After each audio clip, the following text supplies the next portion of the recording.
아마추어라는 것도 불안한데 거기다 제 멋대로 주장하고 우겨버리면서 다르게 사안을 바라보는 사람이 뭔가 잘못 알고 있다고 야단치면서 너무나 당당한 윤석열을 보고 있으면 기가 막히고 코가 막힙니다. 견제받지 않는 권력기관, 자신들이 생각하는 것이 법이요 공정인 검찰. 그런 조직 문화 속에서 무소불위 권력을 휘두르며 살아온 사람에게 주장하는 것이 틀리다 맞다의 기준은 의미가 없습니다. 자신이 말했고 자신이 그렇게 생각한다. 그것만 그들에게 중요합니다. 내가 너를 중범죄자라고 말했으니 너는 죄가 있든 없든 중범죄여야 한다. 부인과 장모 말을 내가 듣고 판단했을 때 괜찮으면 괜찮은 것이지. 일반 사회 상식이나 여론을 가지고 이런저런 사례와 비교하는 건 잘못된 것이다. 내가 검찰 중요보직에 있었지만 부인과 장모 사건에 영향을 미친 것은 없고 그동안 법을 집행하는 검찰에서 죄가 없으니 문제를 안 삼은 것이다. 도둑놈을 잡아서 조사하고 신문하다가 도둑질뿐만 아니라 강도짓까지 알게 된다 해도 도둑질을 잡자고 한 것이어서 강도짓은 그냥 봐줘도 문제될 것이 없다. 내가 그렇다면 그런 것이다. 대충 윤석열의 사고 방식은 이렇게 정리할 수 있겠습니다. 버르장머리 없는 말을 아무렇지도 않게 하고 싸가지 없이 굴어도 일평생 그 앞에서 마주했던 사람들은 웃어주고 맞다며 대꾸해 주었습니다.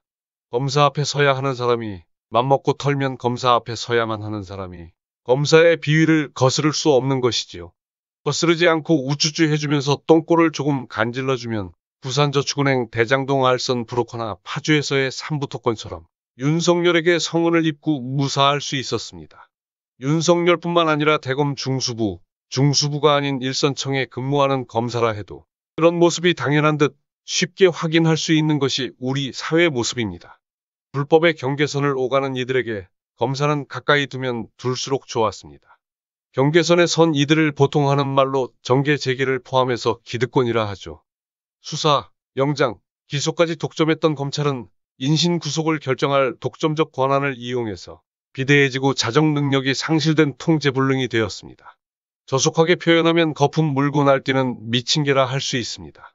오늘 YTN의 우크라이나 대통령을 다시 평가한다는 뉴스가 있더군요. 러시아에 대한 국제금융제재로 우리나라 기업들도 당장 피해를 보게 되었다는 뉴스도 있었습니다. 대선 2차 토론에서 윤석열이 종전선언을 반대한다면서 종이장에 불과한 종전선언 따위에 안보를 의지한 결과를 우크라이나가 보여주고 있다면서 제놈이 무슨 말을 하고 뭐가 사실인지도 모르면서 입에 거품 물더군요. 윤석열이 말한 것은 우크라이나와 반군이 2015년에 맺은 민스크 협정입니다. 워낙 당당하게 말하니 민스크 협정 정보를 직접 찾아보지 않고 듣기만 한다면 윤석열이 주장하는 것을 의심 없이 믿을 수밖에 없습니다. 검찰총장까지 한 사람이 거짓말하겠어? 라며 믿어야 한다는 강박관념에 시달리는 지지자들도 있죠. 윤석열의 발언을 먼저 들어보고 이 무식한 자의 말이 어느 정도 잘못인지 알려드리겠습니다. 종이와 잉크로 된 그런 협약서 하나 가지고 국가의 안보와 평화가 지켜질 수 없다는 것을 보여줬습니다.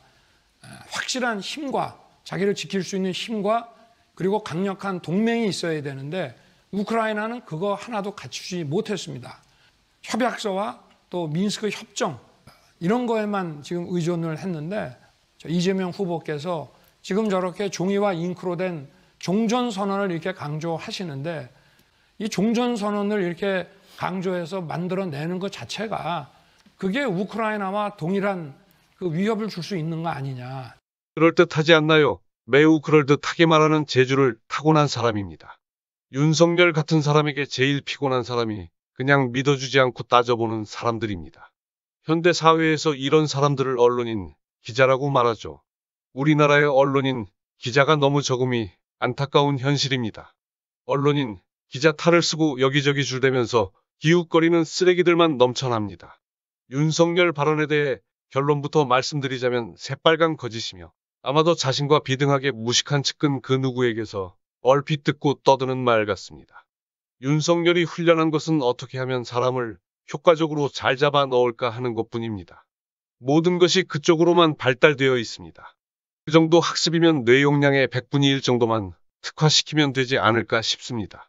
윤석열의 머리는 무척이나 큰데 그냥 머리가 큰 것이지 세상에 도움이 되는 내용물이 알차게 자리해서 커진 머리는 아닌 듯 보입니다. 우선 민스크 협정이 무엇인지부터 살펴볼까요? 민스크 협정은 2014년 9월에 우크라이나군과 돈바스 반군이 벌였던 전쟁 중지를 위해 체결한 휴전 협정입니다. 이와 비슷한 것으로 한반도에서 1953년 체결한 정전 협정이 있습니다. 내전 종식을 위해 체결된 이 협정은 벨라루스의 수도 민스크에서 체결되었고 전쟁을 멈추기 위해서 두 개의 협정을 체결했습니다. 민스크 협정은 프랑스와 독일이 사실상 중재했고 공식 문서의 당사자는 우크라이나 정부, 돈바스 반군이고 휴전협정 보증 서명자는 유럽 안보협력 기구입니다. 민스크 협정은 2014년 9월에 체결된 이후 현재까지 이행되지 않고 있습니다. 협정이 이행되지 않으니 우크라이나 정부군과 칠러 반군 간의 교전은 당연히 멈춘 적이 없습니다. 휴전협정에는 많은 내용을 담고 있지만 가장 핵심적인 내용은 돈바스 두 지역에 대한 우크라이나 정부의 자치권 부여입니다. 그렇다면 윤석열이 주장하는 것처럼 지켜본 적도 지키려고 노력한 적도 없는 우크라이나가 민스크 협정에만 의존했다가 전쟁을 맞이했다는 주장이 어느 정도라도 사실에 부합하긴 할까요? 우크라이나 사태가 터지고 이 문제를 다룬 프랑스 언론이 있습니다. 프랑스에서 가장 권위 있는 르몽드의 월간 디플로마크 최신호에 그에 관한 설명이 있습니다. 기사를 잠깐 살펴보면 이렇게 되어 있습니다. 2014년 9월 체결된 민스크 의정서는 프랑스와 독일의 노력으로 우크라이나 스스로 돈바스 분쟁에 대한 통제력을 되찾고 반군과 협상으로 해결책을 모색할 수 있는 기회를 제공했다. 그러나 7년이 지난 지금까지 협정 절차는 지연되고 있다. 우크라이나 정부가 협정에 명시된 대로 돈바스의 자치권을 부여하는 것을 거부했기 때문이다. 윤석열 말대로 우크라이나가 민스크 협정에 의존하려고 한 것이 아니라 정반대로 민스크 협정을 파기하려고 노력한 것입니다. 민스크 협정에 불만이 많았던 우크라이나 정부군은 전쟁을 멈출 의지가 없었습니다. 돈바스 전쟁 발발 이후 미국은 우크라이나 정부에 25억 달러를 군사 원조로 지출했으며 대전차 미사일을 비롯한 다양한 무기를 지원했습니다. 러시아는 반군에 음으로 양으로 무기를 지속해서 지원했지만 경제 사정이 썩 좋지 않았던 러시아는 이것이 부담이 되었고 그렇다고 우크라이나가 나토 가입을 추진하는 상황에서 지원하지 않을 수도 없는 상황이 이어졌습니다. 그런 것은 절대 아니라고 정부군과 반군은 주장하겠지만 따지고 보면 미국과 러시아의 대리전을 정부군과 반군이 하고 있었습니다. 우크라이나가 민스크 협정에 의존하려고 한 것이 아닐 뿐 아니라 동맹국 행세를 하다가 결정적인 순간에 동맹이 아니라고 발뺌 미국으로부터 반군을 공격하기 위해 막대한 군사적 지원을 받았습니다. 결국 대선 토론에서 말한 윤석열의 말에서는 사실에 부합한 그 어떤 것도 찾을 수 없습니다. 우크라이나가 자체 국방력과 동맹의 도움 없이 민스크 협정에만 의존했다가 전쟁을 맞이했다. 윤석열의 이 말은 거짓이고 반면에 잘 나타난 사실이 있지요. 실용적 외교를 등한히 하면서 내전마저도 4대 안보에 의존하고 주권과 국민 안전을 위협하는 문제의 본질을 꿰뚫지 못하는 무능하면서 측근 정치를 벗어날 수 없는 정치 초보자의 외교적 정무적 무능함이 외세에 어떻게 휘둘리게 되고 휘둘리기 시작하면 어떤 결과가 오는지 그런 모든 결과에 국민이 어떤 공경에 빠지는지를 우크라이나는 우리에게 잘 보여주고 있습니다. 격동하는 국제 정세 속에서 대한민국이 살아남을 수 있을까요? 3월 9일에 우리는 우리의 의지로 그것을 결정하게 됩니다. 오늘도 함께 해주신 여러분, 격려해주시고 후원해주신 여러분, 구독과 좋아요 눌러주신 여러분, 진심으로 감사드립니다.